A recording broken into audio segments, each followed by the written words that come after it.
Shalom dan selamat pagi untuk kita semua, Bapak Ibu dan juga saudara-saudari yang dikasihi oleh Tuhan kita Yesus Kristus.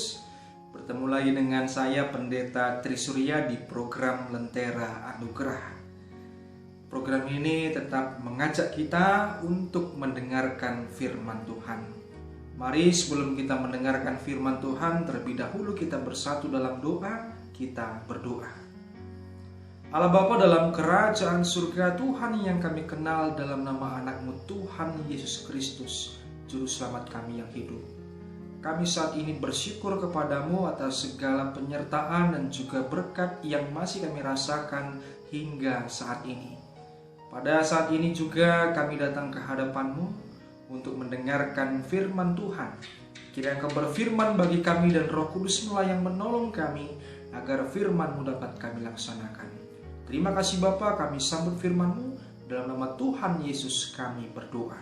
Amin. Bapak, Ibu dan juga saudara-saudari yang dikasihi oleh Tuhan kita Yesus Kristus, firman Tuhan yang sampai kepada kita terambil dari kitab Amsal pasal 17 ayat yang ke-17. Saya akan bacakan firman Tuhan untuk kita, demikian firman-Nya. Seorang sahabat menaruh kasih setiap waktu dan menjadi seorang saudara dalam kesukaran. Sampai sedemikian bacaan firman Tuhan. Tema kita pada pagi hari ini adalah menjadi seorang sahabat sejati. Nah, menurut Kamus Besar Bahasa Indonesia, arti kata sahabat itu adalah teman yang akrab. Lantas apa bedanya sahabat dengan teman? Nah, saya hanya menyimpulkan bahwa sahabat ini secara level keeratannya lebih tinggi dari teman. Nah, tentu kita sebagai manusia yang bergaul, yang bermasyarakat, yang hidup dengan banyak orang, sering sekali kita memilih teman untuk kita jadikan sebagai seorang sahabat. Artinya kedekatan kita lebih dari sebagai seorang teman. Bahkan sahabat sering kita ajak cerita, untuk curhat, untuk menyampaikan keluh kesah kita, untuk menyampaikan segala pengalaman hidup kita, itu lebih mendalam kepada seorang sahabat. Nah, kita sering sekali mencari seorang sahabat yang sesuai dengan kehendak kita, yang memang enak di hati dan nyaman bagi kita. Namun persoalannya adalah, apakah kita sebagai manusia sudah benar-benar menjadi seorang sahabat sejati yang senantiasa boleh juga membuat orang nyaman, membuat orang senang terhadap kehidupan dirinya dalam kehidupan bersama dengan kita? Nah, dari pembacaan Amsal pasal 17 ayat 17 ini tentu mengarahkan kita semua untuk menjadi seorang sahabat sejati yang baik bagi semua orang. Nah, ada beberapa hal cara agar kita boleh menjadi seorang sahabat sejati yang baik bagi orang lain. Nah, yang pertama adalah seorang sahabat menerima orang lain, menerima sahabatnya itu apa adanya.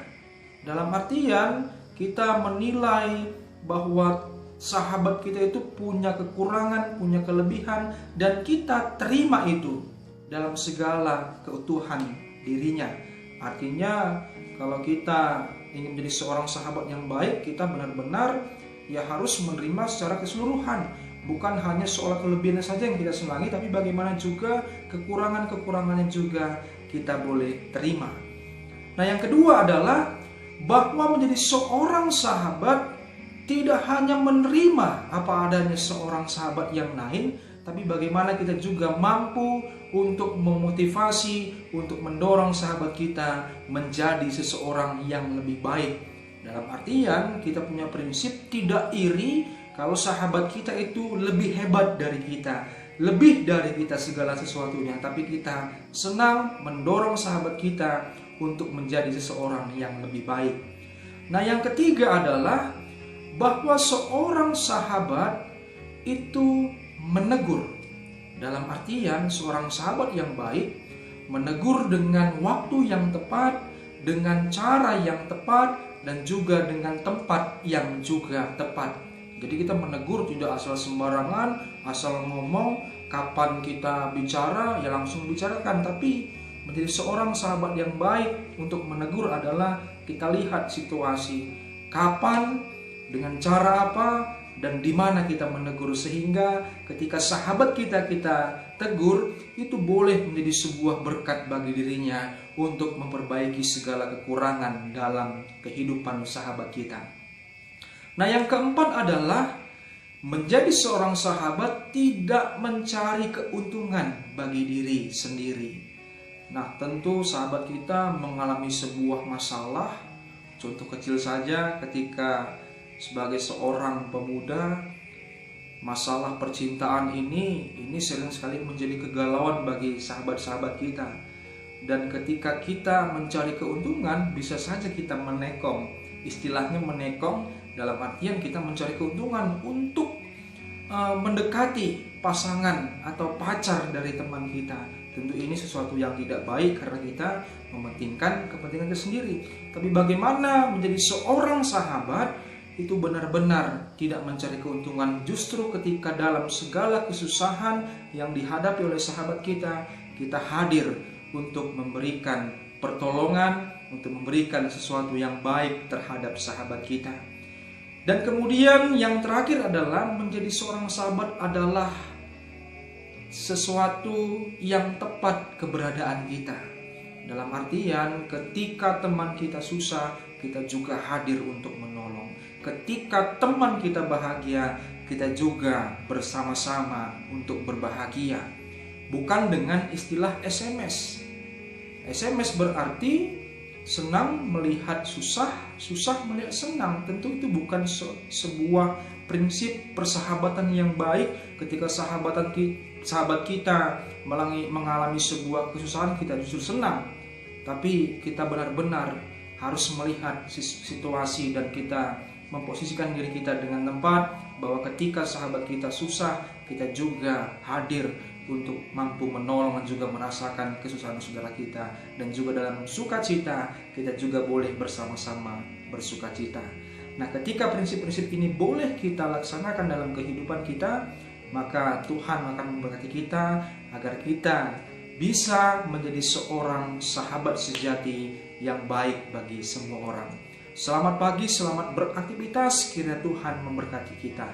Amin. Kita bersatu di dalam doa. Bapa, terima kasih atas firman-Mu yang boleh kami dengarkan. Mampukan kami untuk melaksanakan firman-Mu dalam kehidupan kami, dan kiranya ini menjadi sebuah pedoman dan juga penguatan bagi kami dalam kami menjalani hari-hari kami. Kiranya Tuhan memberkati seluruh aktivitas kami pada hari ini, dan kami serahkan segala sesuatunya hanya kepada-Mu saja.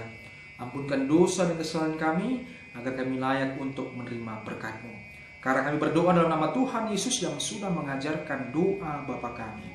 Bapa kami yang di sorga, dikuduskanlah nama-Mu, datanglah kerajaan-Mu, jadilah kehendak-Mu di bumi seperti di sorga. Berikanlah kami pada hari ini makanan kami yang secukupnya, dan ampunilah kami kesalahan kami, seperti kami juga mengampuni orang yang bersalah kepada kami.